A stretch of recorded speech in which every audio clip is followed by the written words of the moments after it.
On the latest episode of Importer Insight, I'm interviewing Tony Morimoto, the president of the Kunkel Company and one of the most notorious names inside the grape industry. Our conversation talks about all things from grape varieties to the industry today and what we think the future holds. Stay tuned because you're not going to want to miss this one.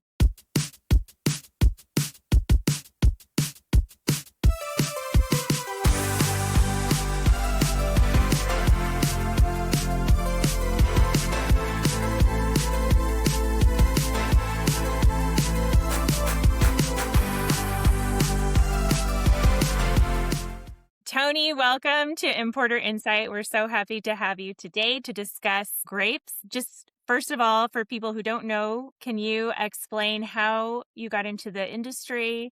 Tell us a little bit more about why you're still in the industry and so forth. Well, I got in the industry because, first, I'm Tony from the Kunkel Company. We also have an interest in Molly's grapes.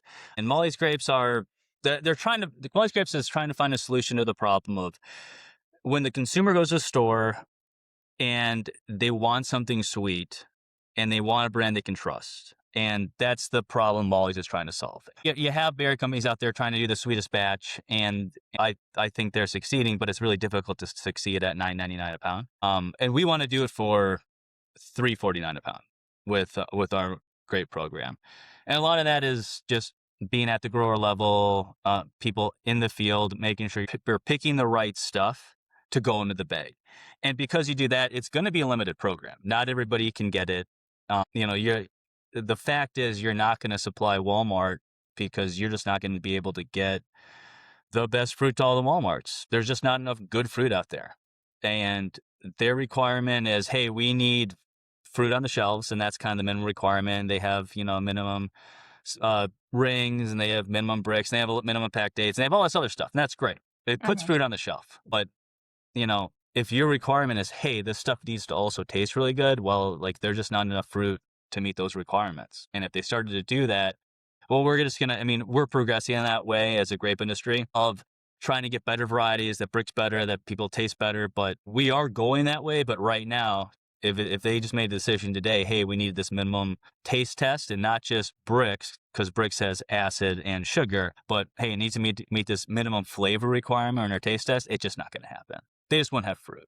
Yeah. And so they're not going to do it. But as an industry, I think it's going there, that people are going to have taste requirements. And when they do, and because we'll get there at the better and better varieties we continue to come out with.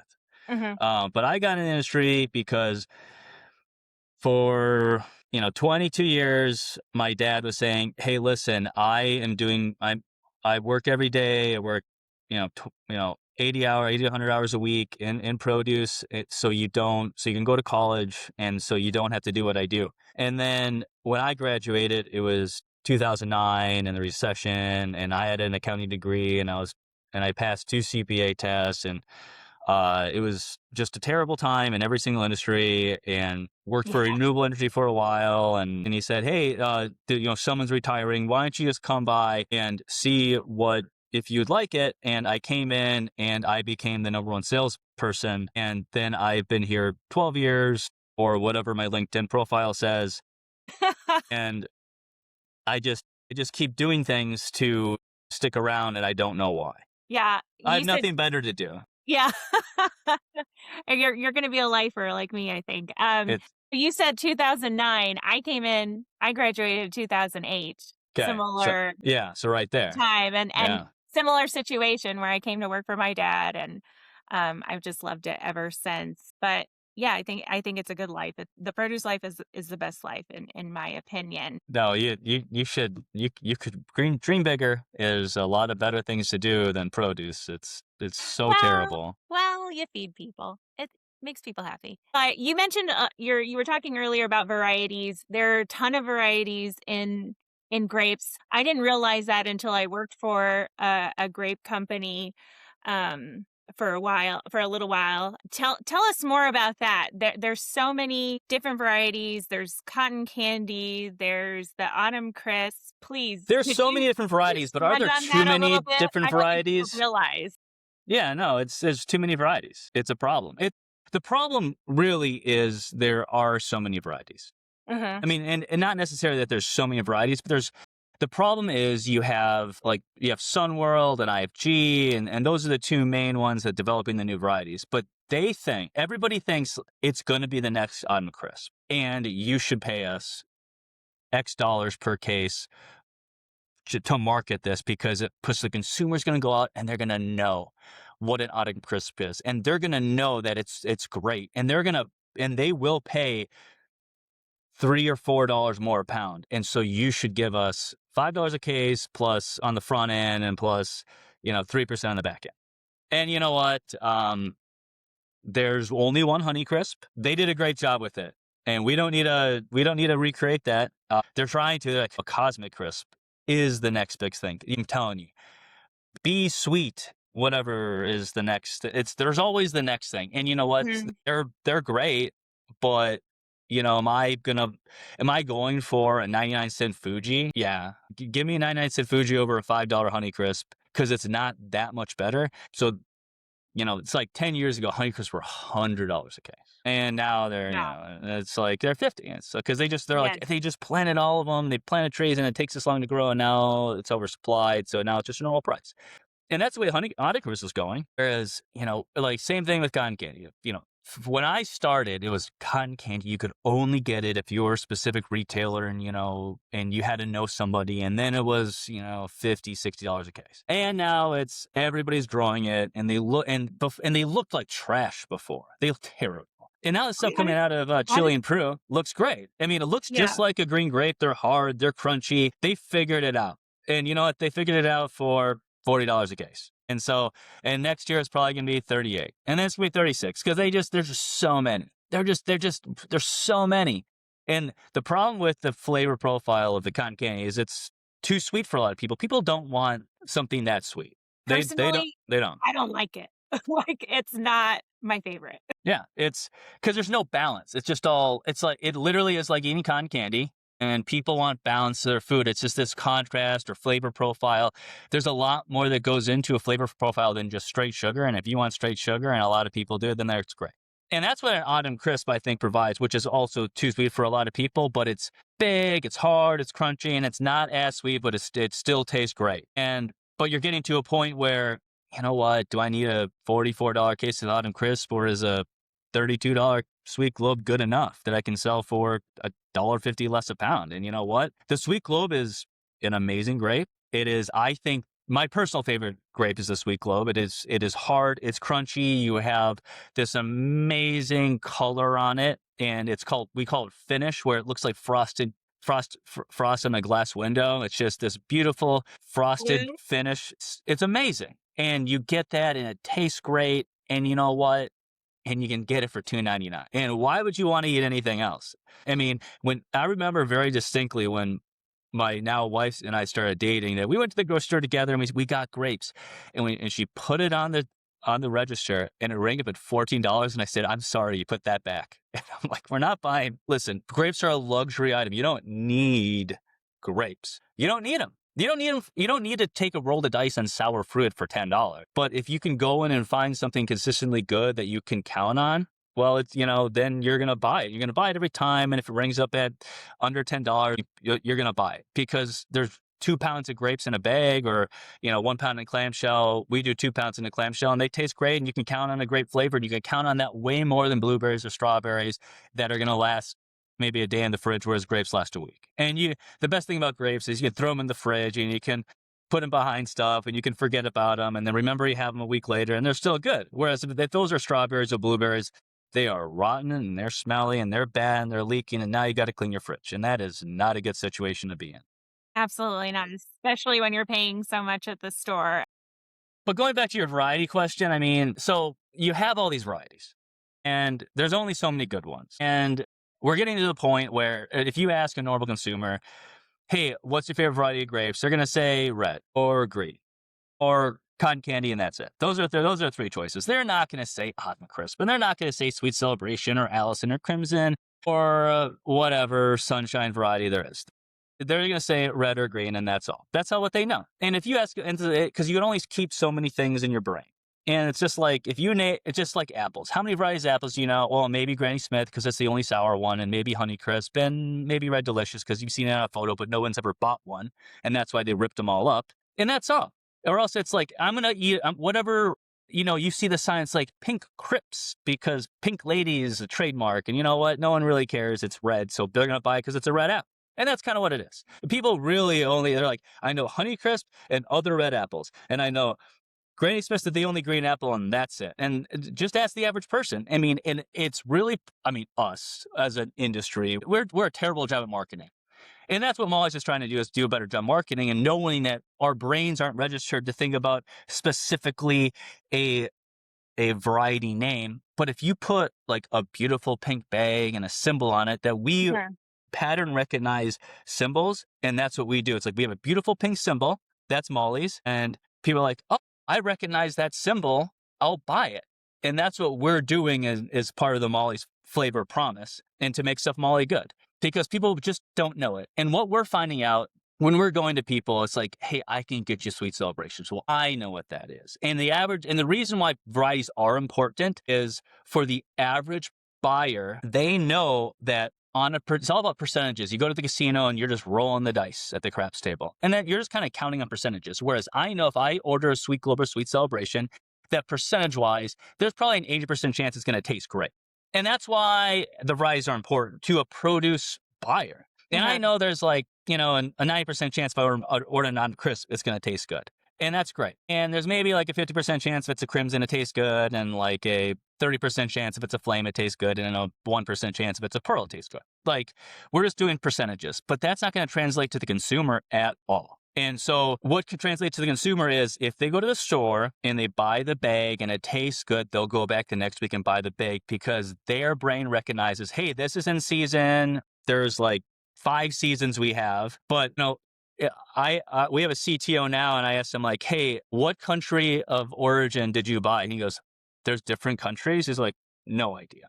And that's the average person. They just do not know there are other countries. They just go, there is a lime, there's a lemon, there's an apple. Where's this from? I don't know. It's just there. And that's great. Like we are just so immune. Whereas, 20, 30 years ago, when they came out with the holiday grape, and it was the late variety grape, because you could only get fruit in July and August and September, and then all of a sudden this is an October, November variety that could last that long. It was crazy. And now that variety is terrible, because they didn't take care of the vines, and it's flabby, and it tastes, and it's light color, and it still tastes great, but if you like mush, it's awesome, And now it just mostly goes to the DoD business. So the varieties are important because it's really for the produce buyer, but it's not going to translate to consumer. And you're just hoping that you get a good tasting flavor grape every time. And so people continue to buy good grapes. And that's really what it is. Because, as high as blueberry and strawberry sales are, the consumer satisfaction is not great a lot of times, because they know it goes bad. And if I could ask, what sure. percentage of grapes, do you know what percentage of grapes are imported into the U.S.? Right now, 100%. 100%? And when does that change?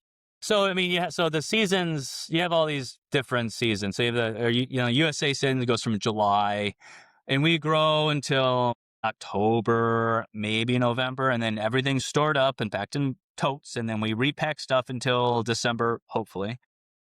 But then people start bringing in imports in November from northern Peru. And that's one season. And you have southern Peru is another season. And then you have North Chile is one season. And then southern Chile is another season. And Mexico is another season. So like, you're going through all these seasons based on where all this fruit's grown.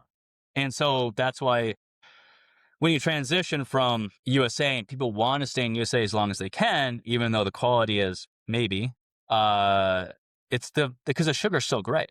And you transition to northern Peru, and you get crimsons and ivories, which is, if a good ivory is really good, it's great. But ivory is a coin flip. Crimsons are a coin flip, and you get this mealy, red, delicious kind of flavor of red and green grapes for the money time.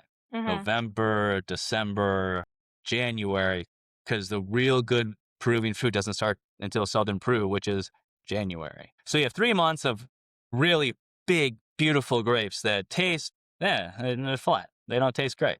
So, what do we do? What do we do as an industry about bringing in okay stuff? I mean, like, you just trying to hope that they come with a solution for a better early variety that's cheap other than the Crimson. Right now you have Ruby Rush, but most people are going to say for $10 more, maybe I'll just take a Crimson. So you really need a cheaper proprietary variety that takes over the Crimson for an early big variety. And we don't have that solution for red grapes yet. And people wonder why do green grapes outsell red grapes 3-1, 4-1? And it's because the only thing we have in red grapes is the Crimson. Whereas in Northern Peru, we do have the Sweet Club. And when Sweet Clubs come out, man, they're a banger. And so then people switch to green grapes and they don't stop.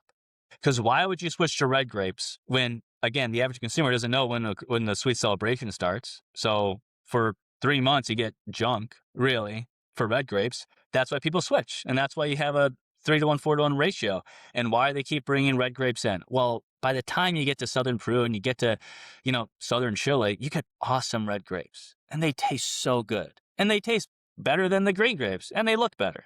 But by that time, you've had 4 or 5 months of people just buying green grapes, and they're going to just stick what they buy. They're going to keep buying green grapes. And that's why we get this bad situation where no one's buying red grapes and everyone's buying green grapes and no one knows what to do. So why do you have to carry black grapes too? Because if you didn't have black grapes, people would go to the store and then they would see the shelves empty, and then they would then go to Menards and Home Depot and buy torches and burn the store down. That is the perception why we need black grapes. But in reality, but why do we really need them? I don't know. Like, because there's that one angry person on Instagram that's gonna just say, can you believe my plight that I went to the store and they didn't have this specific black variety that only I know, and I'm so cool because I know about the sweet sapphire grape. And you're like, yeah, I mean, that's the only reason. It's kind of like, there's 1 month a year where people want black grapes, and that's October. And I don't know why we even grow them for 11 months. And it's like, because they're creepy. And we can do like this nice Halloween theme. And, it's like, great. You have witch's fingers, you have sweet sapphires. And that's like the only time you need black grapes. And then you have local, black grapes, which are great. I mean, to be fair, black grapes taste the best. They are, but they're mushy. We haven't figured out how to get really consistently hard and crunchy black grapes. So they're a fail. They're a failure. And at some point, we're gonna have to just pull the plug and just say, listen, we can't grow them consistently for 12 months a year over four countries. So because we can't do that, let's just stop bringing them in. We'll have it be a special local United States thing. And you know what? It's going to be seasonal, and we should only have them for August, September, October, and that's it. And then it could be a special thing where we only bring these black grapes in this season, and it could be really special. And because we've kind of lost this sense of what is special, what is seasonal. And when you have something that's truly seasonal, like we try to figure it out and make it year long. Like, I mean, you have Colorado peaches that are really seasonal. They're only in Colorado, and they're not going to make the road for 1,000 miles, So if you get Colorado peaches, they're so special because you only get them like during the season. And you see it with candy, like you only get Cadbury eggs around Easter, and that's really cool. And you got something to look forward to. But as a produce industry, we're like, we should have black grapes all year round. You know what? We shouldn't. And we shouldn't. Because not a lot of people buy them. If I sell 4,000 cases of green a week and 2,000 red a week and 100 cases of black a week, maybe we don't need to carry it. Maybe there's just too much risk to bring it in. You don't have the turnover that you really need to make sure that you don't get that loss of bringing it to a store and it going bad, because the store can go through one case every week or every 2 weeks. So you shouldn't be bringing it in. It's just, you just don't have the turnover to make sure it's fresh. And remember, people forget this, that stuff goes bad. And you know what? Yes, it not only could go bad, it could go bad when it's in the cooler at the store, or even worse, it could go bad when it's in the cooler at the wholesaler. Oh man, like that would be terrible. It should go bad when it's in the fridge at the consumer. That's when stuff should go bad. After they forgot about it for 2 weeks and they're like, oh yeah, I bought black grapes. And when was that? I don't know. But that's how long we should have produce in that. And that's the shelf life it really should have. It shouldn't be, you bring it in and like it lasts a day and all of a sudden there's 2 fuzzies and you're like, oh man, like when did that happen? Like, no, it should be, I forgot about this and yeah, like I did buy that. Oh man, I totally forgot. Oh, that's still good. Great, I'll eat it and then buy new ones. And the only difference in that is when I bought it, it was green stems, and when I forgot about it, now it's brown stems. And that's how fresh our produce and grapes should be. Whereas with black grapes, like I don't know, it's just a problem. We How shouldn't do it. long Yeah. Understood, understood. I kinda lived that last season and, learned a little bit about giving away grapes. There was a lot of grapes in the marketplace last season. How does last season compare to this season? I mean, last season was the worst season ever. In terms of mistakes made and lessons learned, oh my gosh. I mean, last season into this season, we were what happened was, and this was detailed in my Substack trading produce. Yes, I wanna ask you about that, but So please. so the market was super tight. The California ends a little bit early. Not enough produce came in from northern Chile, and the market is 45 and unavailable. You're begging for fruit, and then this one, then then people are anticipating a port strike out of hope. What do people do? They're like, oh my gosh, what do we do? Guess what? We're gonna bring in fruit from Chile early, and because they aren't subject to the port workers, because then we can bring them in and they can fumigate. Great. Okay, so we're gonna do that. All of a sudden people start just sending tons and tons of Chilean fruit, thinking, hey, this strike's out. What if this strike lasted 2 months? Well, we can't short our retail partners, so like we need to bring fruit in. All of a sudden strike ends in 2 days, everything's settled, everything's at normal. Well, guess what? If there's a choice between Peruvian fruit and Chilean fruit, people are going to choose Peruvian fruit. And it's not just people are going to choose it. I mean, by people, I mean like buyers, because they're bigger and harder than Mhm. Chilean fruit. They're just bigger. They're less rangy. Chile's really great. I think that the best Chilean grower is on par with the best Peruvian grower, but you just don't get the same size. And what are you going to do? So they're going to choose the size. If everything's equal and it's the same price, they're going to choose Peru. So, and then a lot of the retail contracts that they have it in their contract, they can't switch to Chile unless they get an exception until March 1st. So they have to take Peru anyway. So everyone's taking Peru, all this Chilean food's there, and more is coming. So then all of a sudden you start just packing coolers, and you're like, I don't know what to do. It's bringing it in. I mean, you told them to send it, so you have to put it in coolers, and it starts Yeah. backing up and backing up and backing up, and then the market just collapses. And the biggest problem with the market collapsing was that you had people holding on to the price too long, and they weren't making price adjustments before. Because what should have happened in hindsight is you go in the last weeks of POs, you're like, hey, listen, if you adjust retail to $1.99 to get volume and go on ad, I will adjust last two POs to current pricing, which was free, like $20. It was whatever. It was way below pet cost. Right. And then they probably would have said yeah, and then we would have got it all retail to adjust down to $1.99, and we would have increased movement by 20%, and that would have helped a lot. But instead, you had this big delay, so everyone's just like, okay, well, everyone's stuck at $3.99, $4.99 fruit because they were buying for $50-$60, and then the price drops, and instead of saying, okay, like, hey, let's all work together as an industry to help this movement because, hey, it's gonna be a problem, they said, hey, listen, you were charging me $50, so guess what? I want PIS stuff, and I want it to be perfect. And then they're like, they see blood in the water, so they're buying PAS, and you know what? They're like, you know what? I was cutting my margins, so I'm gonna make that margin back. So they were buying for free, and they kept their retail at $4.99, so movement never picked up. And they're like, you know what? This is great. Let's keep doing this. And so we just had this big disconnect. And then all of a sudden, fruit started backing up, and then it started going bad. And that's when the big problems happen, is when stuff goes bad. And then all of a sudden, like, they were so much fruit, they did not know what was good and what was bad. So it would just pick out whatever fruit, throw it on a truck, and get there. And then it got so bad where a lot of people said, hey, listen, if you send me one more load of rotten fruit, I'm going to stop buying from you. And then that's when they actually decided to clean up the act and try to find bad fruit and throw it in the river or wherever it went. But yeah, it was absolutely terrible. Whereas this year, it's more manageable. So there's a huge glut last year. This year, okay, everything's down 30% out of Chile.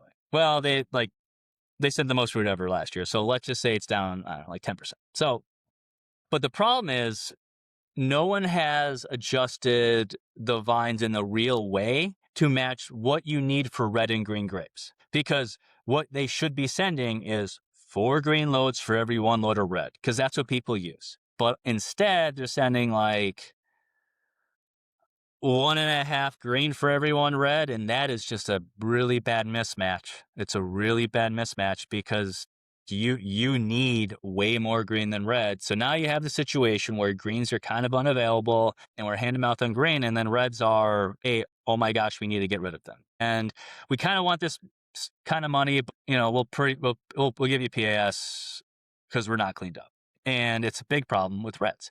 And you have a lot of repack organizations they're booked out for a month to repack red grapes. And that's because they're not going to throw them away. They know late chili is going to be short. So they're holding on to fruit and hoping that it's going to last to get to Mexico, and we'll see what happens. It's going to tighten up by the end of the season, but right now there's just not enough greens. And they need to really consider what they plant and rip up vines and replant greens, because unless they figure out how to get a better variety of red to flip the red-green ratio. Yeah. But we haven't done that. Yeah, we need more consumers to eat that red fruit and black fruit. What is the typical shelf life of a grape? Every transition you get angry phone calls from the USA to Peru, because a lot of people like us, you should get pack dates within a week or 2. So like we'll pack a few days ahead, so in case like there's something happens during season. And then let's say you start harvesting pretty much everything in October, and then on the sticker you have repack dates because we're repacking from totes. So you're getting everything within like probably a week. Okay. And so they're like, great. But then all of a sudden you go from November, December, where you're getting these dates, and then you switch to Peru and you're like, hey, it's December. How come I'm getting the fruit that was packed in October and November? They're like, yeah, well, it took 3 weeks to get here.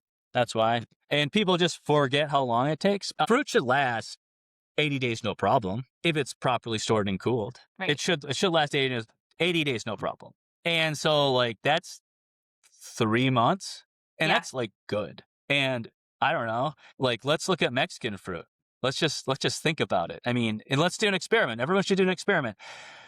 Let's see. So around Memorial Day, just take whatever fruit and see if it's Chile or Chilean fruit at the store and put it in your fridge, and then wait till July and see if it's still good.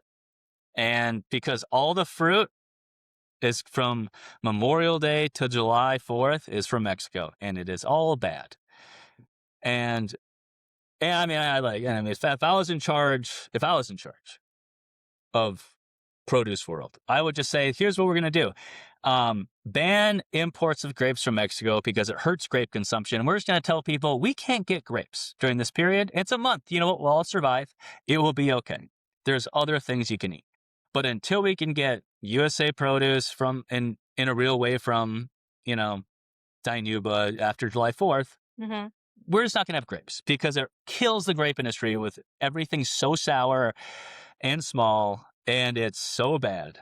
And they're like, man, our sales went down 20% in June. It's like, yeah, because everything you put on the shelf was awful for an entire month. And then it kills like the first month in July until the consumers go to the store and go, hey, this stuff looks and tastes good again. So it really takes like 2-3 months of bad sales before it picks up again. And like, why would you put bad stuff on the shelf? Why would you? I mean, or you could just carry it and make it really small and be like, hey, don't buy it. Put a little placard there and say, we don't recommend buying this because it tastes bad.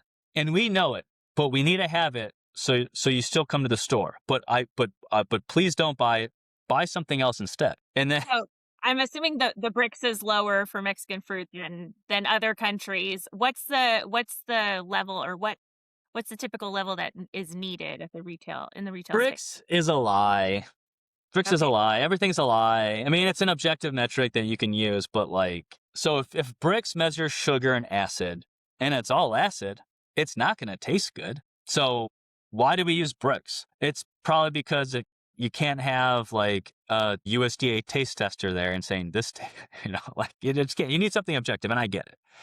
But if you need a minimum Brix to get into the country, but if it's all acid and tastes terrible, like what's the point? Like and so why do we bother? At what point do we just pull the plug and stop bothering?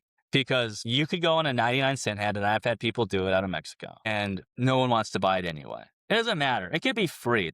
They could say, here, take this bag with every purchase, and they still wouldn't take home a Mexican red or green grape. So why do we kill our grape sales for a month? Consumers are smart. They're all in social media, and people want I feel they want honesty, and they just want people to say, hey, listen, please don't buy this. It tastes terrible. But we're going to have it if you want to try bad grapes. If you want to try sour grapes, sure. This is the season of sour grapes. And this is it. And this is what we have. And if you want them, great. If you like Granny Smiths, awesome. They still grow Granny Smiths, so there's a market for it. But Yes, you know what? somebody likes them.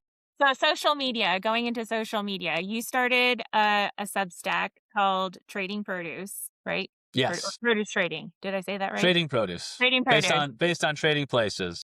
Okay, got it. Oh, okay, now that makes sense why you have that image Yeah. in the background. Okay. Yeah. So I recommend everybody read it. It's hilarious. What got you into wanting to publish something so outspoken about your industry? Well, I had a lot of time on my hands. My daughter was just born, and I was home a lot, and I needed an outlet. And things were just so crazy, and I was just like, I need to get this out there because there's nothing like if you go to Blue Book News, I'm sure everyone just gets that weekly email and it says, hey, there's a strawberry crisis. And you're like, no shit. There's been a strawberry crisis for 2 weeks. What good are you? I've known that. We couldn't get strawberries for 2 weeks. What do you like? Why even push this out? So I want to push out something saying, hey, this is what's happening, and this is my prediction of what's going to happen. And because that's what really people want. It's like, hey, where do you think this is going? How is this going to affect us? Is this going to be bad? How bad is it? And, because a lot of my customers rely on my insight because I'm talking to everybody every day and we're looking at numbers and we're looking at import volumes and seeing what's going to happen. Hey, when are they spraying, on the next growing area? How bad was the rain? Where are we at? And if you just help us buy right, it's like, hey man, I really think that you should just take an extra load. It's not going to go bad because next week we're going to have problems at the port. Stuff's unloading really slowly. It's not bad to be a little long, and people really appreciate that. And that's kind of why I put it out there as an answer to, I mean, why would you read the news if the news tells you stuff that already happened and already know? You want the inside of where it's going. And that's kind of what I try to do. Yes. I've based on history with avocados, it's like we know things 3 to 5 days before everybody else does in the media. So you should definitely contact your produce expert to know what's really going on in the world. But yeah, are you planning to continue the Substack? Are you going to do it on a more regular basis? I only do it when it's meaningful. I kind of think it's kind of annoying when people are like, I'm just going to publish something to publish something. Yes. So I only do it when I feel like I have some added insight to give other industry experts. If it's like, hey, this is gonna be really bad. Here's some insight. Know this going forward, or if there's something like fun or funny in the industry I could do. So I've been thinking about doing this article for a while about how the USDA the USDA mostly lies. What do you think they lie about? Everything the USDA mostly lies about. I mean, it's a whole price sheet of lies, and that's but you need something, and this is the best thing you came out with. Yeah. So the USDA mostly is all the shippers submit price sheets to the USDA, and but that's not what people actually buy it at, but it's what contracts are based on. So if you are, a 20-year-old fresh out of college and you're told to buy from this person, you just look at the terminal market report, and if it's this price, that's what your contract's based out of. You're like, okay. Yeah. But in reality, it's bumped up a few dollars because all the contracts are based off it, and they want to get their triggers as fast as possible. Okay, well, that's what we got. We're constantly talking about the mid mostly and that within the lime industry and how it affects contracts, and it's a mess. It's so difficult, especially when the price jumps, $10 and, they don't keep up with the price jump. And then they think you're potentially lying or it's dropping, and it runs our life, and it's difficult. It makes life difficult. And then I have a beef about the crossings.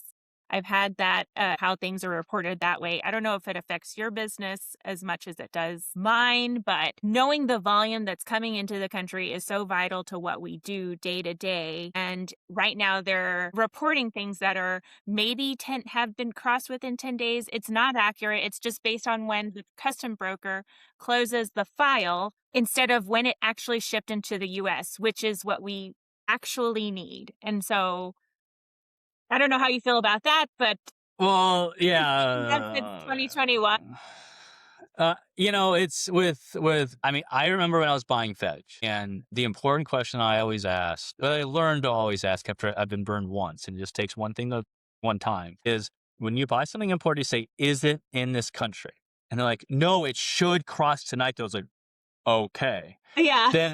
Then you don't plan on it because it's not going to happen. That means that they picked it 400 miles away, and then they're trucking it, Yeah. 3 hours, and then they're hoping it crosses the border, and then they got to cool it, and then they got to, it's just a whole thing. You're like, oh, so it's gonna be ready tomorrow. That's Yeah. what maybe if it does cross, like, oh, it didn't cross, it didn't make it to the border in time, but it should cross tomorrow. It's like, okay, it should. Let me tell you something. If it doesn't cross by 3 p.m., you're not getting it. Like that Well, day. You should well, probably the just problem is plan the for the next day. communication. It's like, okay, well, if the border is 3 hours away, it's like, well, it just crossed the border. It's like, cool, which one? It's like San Diego. So now they're bringing it to Yuma. It's like, okay, great, thanks. If it doesn't cross by 3 p.m., I'm planning for tomorrow. That's it. Yeah. So grape imports are. It's shocking how bad communication is from getting stuff into this country when it takes 3 weeks to get here. It takes 3 weeks to get here from Peru and Chile. And you're like, hey, what's coming? And you go, whew, you know what? We don't know. And I go, it's like, but it takes 3 weeks later. Like, yeah, you know what? It's like, oh, they told us we have fruit in these vessels. You go, oh, okay. Which fruit? How much fruit? We don't know yet. They haven't sent us the manifest. Okay. And then it'll be like the week of getting it. You go, hey, the vessel is supposed to arrive on this week. Any idea where this container is, the container number, what deck it's on, any information? Whew, we should know this. And they're like, yeah, I think you should. Yeah. It's like, but we don't. I'm like, okay. And then you're like, hey, guess what? I'm like, what? We got fruit. How'd you find out? I was walking the cooler and saw it slotted. It's like, oh. So you were doing inventory check. You didn't know until you were doing a physical inventory. It's like things seem so many, like, how did they know to pick up the fruit? How did it get there? I don't know, but it just appears magically in the coolers and then they know what's there. Yeah. That's That why it's so happens, crazy. sometimes that happens when you're so big.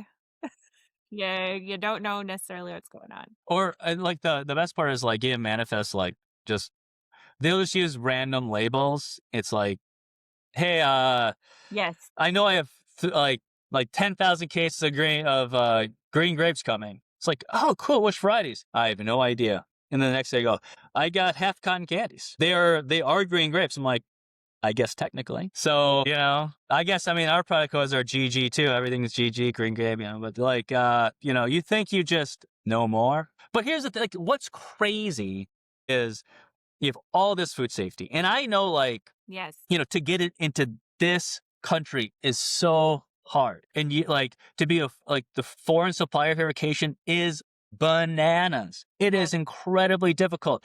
And if the USDA calls and you don't have that stuff within 24 hours, they shut you down, and it's real serious. That's all real. So, and you can know, but if you have the box there, based on the GS 129, which is required to get in this country, what ranch it's from, the specific growing region, the pack date,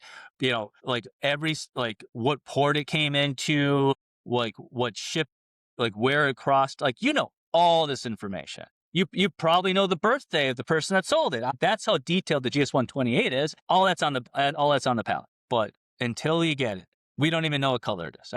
That's what's crazy about it. Yeah. It's hopefully will become less complicated, but I don't know how. I don't know the solutions, but maybe one day. Somebody knows. They just don't want Somebody to tell you. knows. Yes. Yeah. Yeah. No, you're right. You're right. Can you tell me a little bit more about Molly, the Molly brand, and how what inspired you all to create that? I love the branding. I love the coloring. When you guys launched it, I thought it was just amazing, beautiful concept. Can you give us a little bit more detail about that? Yeah, so we're the Kunkel Company, and we're in Minneapolis, Minnesota. And we were a low wholesale, like small wholesale that specialized in LTL to the Minneapolis area, Midwest area. And we wanted to try to grow and be different, and we didn't know how. And then I was talking to one of my friends in the produce industry, and he goes, "Hey, I'm starting a grape brand. Can I show it to you?" And I said, "Yeah." So I looked at it, and I was immediately just taken aback. It was the best branding I've ever seen, and it's not an exaggeration. And I said, "Hey, is there any way I can get involved?" He goes, "Yeah, we're actually, taking in investors now." So it allowed us to pivot to not just being a wholesale, but being a shipper. And Yeah. that was really important to us to be a part of a shipper and a brand and be that arm of another company. So we're one of the sales arms of Molly's, and we're able to just promote our Molly's product. And we do grapes and citrus, and we're trying to get into blueberries and strawberries, because the whole idea is having a cohesive brand at a store. Because Mm-hmm. when you walk in, it seems like this mishmash of items, and they try to display it so it looks nice. But what people want, and what people want now, is they want to taste something real. And so this year we debuted our juice, and our juice is absolutely phenomenal. And my favorite flavor of our juice is this our Molly grape lemonade. And what makes it great and different than anything else is it tastes real. And there's 3 ingredients. It's cold pressed juice.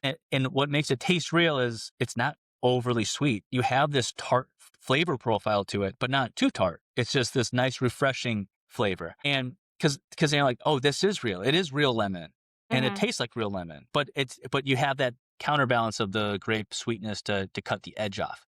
And that's what's great. And when you market that against the grape, people will say, "Oh, this is the same thing. These are the fresh grapes that they used in this grape juice," and then they can buy both. And that's why we want this brand recognition, so people know it's like, "Hey, this is Molly Good. You can trust this brand to take it home and taste great and last 3 weeks in your fridge." And that's what our promise is we want something great that you can count on. And there's this scene in this old movie, Taking Care of Business, where you know, they ask him about this, Jim Belushi, about this brand of food. He goes, that brand's great, but I like greasy food. And he's like, it's like, but maybe you should call it, affordable foods, because it's something you can afford. Or, if you want to call it great foods, then you should make it taste great and be proud of it. And that's what we want to do. It's like, if we have our flavor promise and we say everything's Molly Good, and you take it home and it's sour, you know what? I want to give you a refund because it didn't fulfill that promise. And that's our whole goal, is to make everything bright and flavorful and lovely. And that's the whole point of Molly's. And that's why I want to be a part of it, because I want people to eat healthier. You get people, I mean, like I listen all the health podcasts, like, "Oh, don't eat, some people don't eat fruit because it's too much sugar." It's like, you know what? Johnny Carson said, "I knew a guy that didn't drink and didn't smoke, and he was perfectly healthy up until the day he killed himself." So like, that's the way I feel about fruit. It's like, you know what? If I have a choice between a Snickers and a grape, let's choose the grape. You know what? And then you're 95% of the way there. And if you want to be a crazy person, then yeah, okay, cut out fruit and only eat red meat, and that's good for you. But for majority of the people, how about this? We have 70% obesity in this country. Let's just have people eat fruit instead of soda and candy, and then let's get down to 20%. And Yeah. like, how about let's do that instead? Absolutely. Hopefully, more and more people will choose fruits and vegetables over other things.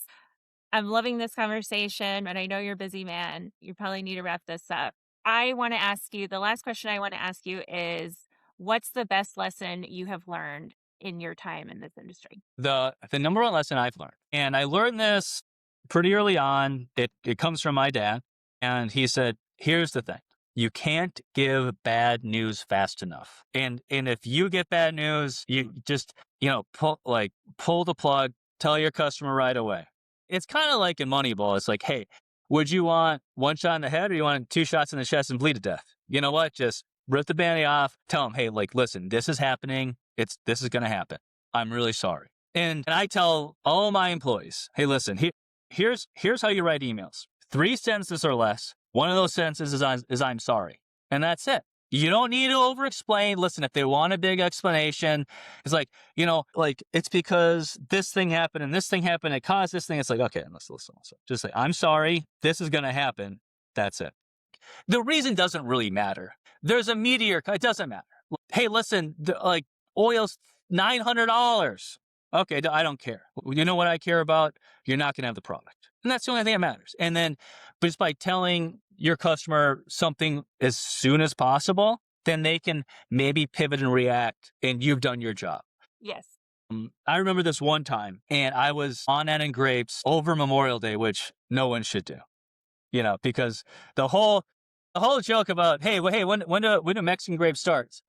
After you're on ad for Memorial Day is when they start every year. Hey, should we go on ad for Memorial Day? The answer is like, yeah.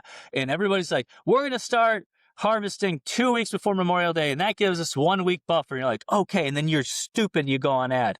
And they're like, oh, something happened. We're going to push it back a week. You're like, okay, I can still make it. And the next week you're like, oh, it's not crossing. Well, guess what?